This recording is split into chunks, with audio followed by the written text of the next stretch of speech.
बिल्लाहि मिनश्शैतानिर्रजीम बिस्मिल्लाहिर्रहमानिर्रहीम। अस्सलामु अलैकुम वरहमतुल्लाहि वबरकातुहू। नाज़रीन, आज हमारे साथ हमारे मेहमान ख़तीब अहले बैत ज़ाकिर अहले बैत सैयद मोहम्मद हुसैनी साहब मौजूद हैं। और इस वक्त सैयद मोहम्मद हुसैनी साहब करबला मुक़द्दसा में अशरा मुहर्रम पढ़ने के लिए आए थे। ये मुख्तलिफ़ ममालिक में मुख्तलिफ़ शहरों में अशरा मुहर्रम के लिए जाते रहते हैं, लेकिन पहली मरतबा सरज़मीन करबला मुक़द्दसा पे अशरा पढ़ने के लिए आए हुए हैं। आइए हम जानते हैं कि इनको यहाँ के ऊपर अशरा मुहर्रम जो इन्होंने मजलिस ख़िताब की हैं और यहाँ की जो इन्होंने अज़ादारी और जो ताज़ियतदारी जो गिरियाज़ारी यहाँ पे इन्होंने देखा है, महसूस किया है, उसके तासुरात क्या हैं, इंशाअल्लाह आप तमाम मोमिनीन की खिदमत में हम पेश करते हैं। बिस्मिल्लाहिर्रहमानिर्रहीम। मौलाना, सबसे पहले मैं आपका शुक्रगुज़ार हूँ और हरमैन टीवी की टीम का शुक्रगुज़ार हूँ कि वो यहाँ तशरीफ़ लाए और मुझे इस लायक समझा। बहरहाल अहले बैत अलैहिस्सलाम का और परवरदिगार आलम का जितना शुक्र अदा किया जाए वो कम है कि उन्होंने जो है वो हमें इस राह का मुसाफिर करार दिया और हमारा नाम उस फ़हरिस्त में आया जिस फ़हरिस्त में जो है वो ज़ाकिरीन सैयदुश्शुहदा का नाम था। बहरहाल कोई हैसियत नहीं है हमारी, मगर इस बात का यकीन है कि क़यामत के दिन कुछ ना सही मगर वो मिस्र की बुढ़िया की तरह हम ख़रीद सकें ना ख़रीद सकें मगर नाम हमारा ज़रूर होगा। हम शायद वो उस कैफियत और उस मंजिल तक जाके ज़िक्र ना कर सकें, मगर जब ज़ाकिरीन की फ़हरिस्त बनाई जाएगी तो इंशाअल्लाह उसमें खुदा हमारे और हम सब का नाम उसमें इंशाअल्लाह लिखे। यही हमारे लिए शरफ़ है। ज़िक्र सैयदुश्शुहदा के लिए मुख्तलिफ़ मुल्कों में जाने का मौका मिला, मुख्तलिफ़ शहरों में जाने का मौका मिला, मुख्तलिफ़ गाँवों में, कस्बों में, ज़िलों में, गलियों में जाने का मौका मिला। मुख्तलिफ़ अशरे पढ़े मैंने और ये तकरीबन अगर मैं लगाऊँ तो मेरे यानी तकरीबन 26वां अशरा मुहर्रम था जो मैंने 2024 में करबला मुक़द्दसा इराक़ में ख़िताब किया। सबसे पहले मैं आपके इस चैनल के ज़रिए आलमी शोहरत याफ्ता नोहा ख़ान जनाब शाहिद बल्तिस्तानी और होप फाउंडेशन के बानी जनाब मोहसिन साहब का शुक्रगुज़ार हूँ कि जिन्होंने इस खिदमत के लिए मुझे चुना, वरना हमारा वादा जो है वो हो चुका था दूसरी जगह। मगर जब इन्होंने मुझसे कहा कि आपको करबला मोहल्ला में पढ़ना है तो अंदर से एक ऐसी आवाज़ आई कि शायद इमाम हुसैन ने हमारी कोई खिदमत कबूल की है कि जो यहाँ है। मैंने मुख्तलिफ़ मुनासिबात पे करबला की ज़ियारत की मौलाना। मैं अरबईन पे आया, मैं अरफ़े पे आया, नीमा शाबान की ज़ियारत की, मगर ये चूँकि इस वक्त जो है पूरी दुनिया में जो है वो इस वक्त अज़ादार और ख़ुसूसन ज़ाकिरीन मसरूफ़ होते हैं, तो मुझे ये था कि पता नहीं कभी ज़िंदगी में मौका मिलेगा कि नहीं, मगर ये मौका बहरहाल हमारी ज़िंदगी में आ गया। मैं जितने सजदा शुक्र अदा करूँ वो कम है। अब ये समझिए कि पूरी दुनिया में लोग ज़ाकिरी कर रहे हैं और ज़िक्र सैयदुश्शुहदा हमेशा था, है और रहेगा। मगर यह है कि आप किसी मसलन बड़ी कोई शख्सियत होती है ना, तो अब ये समझिए कि किसी एजेंसी में जाके पढ़ना और है और हेड ऑफिस में आके पढ़ना और है। पूरी दुनिया में जहाँ भी कोई बैठा होगा वो करबला सुना रहा होगा, तो पूरी दुनिया में जाके करबला सुनाना और करबला में रह के करबला सुनाना और है।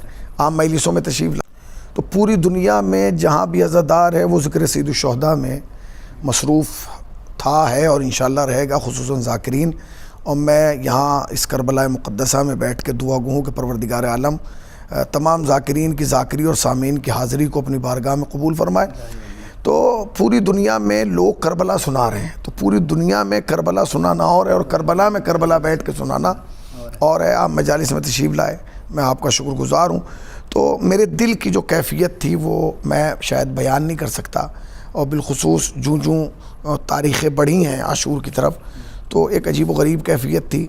बिलखुसूस हम जिस रोज़ आए तो यहाँ 5 मुहर्रम था, उसके बाद 6 मुहर्रम में जनाब अकबर यहाँ से ताबूत ज़ियारत बरामद हुई, वो फिर मकामी जनाब अकबर तक गई, फिर उसके बाद गहवारा मकामी जनाब असगर तक गया। उसके बाद 7 मुहर्रम को यानी करबला की हर गली से मेहंदी आई और बाकायदा बड़े पैमाने पे मेहंदी का एहतमाम किया गया। ईरानी लोगों ने मेहंदी बरामद की, अरब लोगों ने मेहंदी बरामद की और एक अजीब व गरीब कैफियत। और फिर वो ख़याम गाह में वहाँ वो जो मकाम ख़ेमा जनाब कासिम का जो ख़ेमा है वहाँ तक ले गए, वो ख़ुद उसकी एक कैफियत थी। और फिर मौलाना जब शब आशूर आई تو وہ تو میں کیفیت بیان نہیں کر سکتا. میں نے اپنی زندگی میں بہت سی شب عاشور دیکھی ہیں، مگر یہاں جو کیفیت تھی وہ ایک عجیب و غریب کیفیت تھی. ہر انسان کربلا کی گلی میں کفن پہنے ہوئے گھوم رہا تھا، اس کے ہاتھ میں ایک تلوار تھی. ایسا لگ رہا تھا کہ جیسے صبح جو ہے ایک مارکا ہے. ایک عجیب و غریب کیفیت تھی، ایک آہو بکا، ایک گریا، چاروں طرف سے رونے کی آوازیں.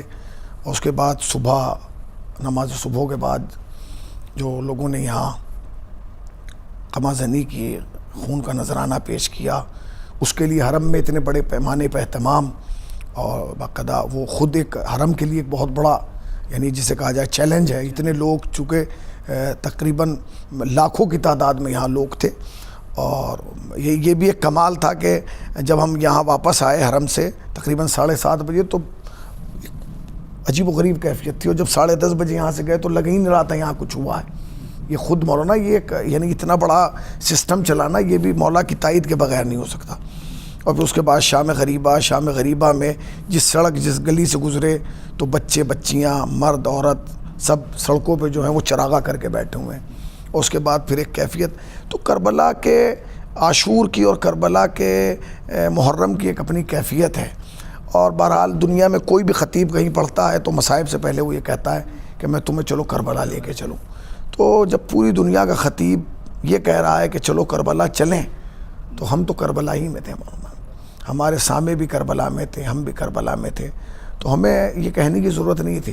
ایک کیفیت تھا، ایک کیفیت تھی مولانا کہ رونے کے لیے مصائب کی ضرورت نہیں تھی. ہر انسان تصورات کی دنیا میں گم تھا کہ ہر چیز دیکھ رہا تھا اپنی آنکھوں سے. یعنی اور اس کے بعد خصوصاً ہمارے نوحہ خان حضرات جو اردو زبان کے بڑے نام ہیں، وہ لوگ آئے ہوئے تھے. ان کی نوحہ خانی اور اس پہ پوری رات لوگوں کا ماتم کرنا نماز صبح تک. اور اس کے بعد حرم میں لوگوں کا نماز کے لیے جمع ہونا، پھر حرم نماز کے فوراً بعد پھر عزاداری کا سلسلہ.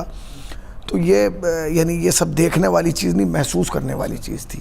اور میں یہ دیکھ رہا تھا کہ امام حسین علیہ السلام کی حکومت پوری دنیا پہ اثر انداز ہے، اور پوری دنیا اس وقت امام حسین کی طرف متوجہ ہو رہی ہے.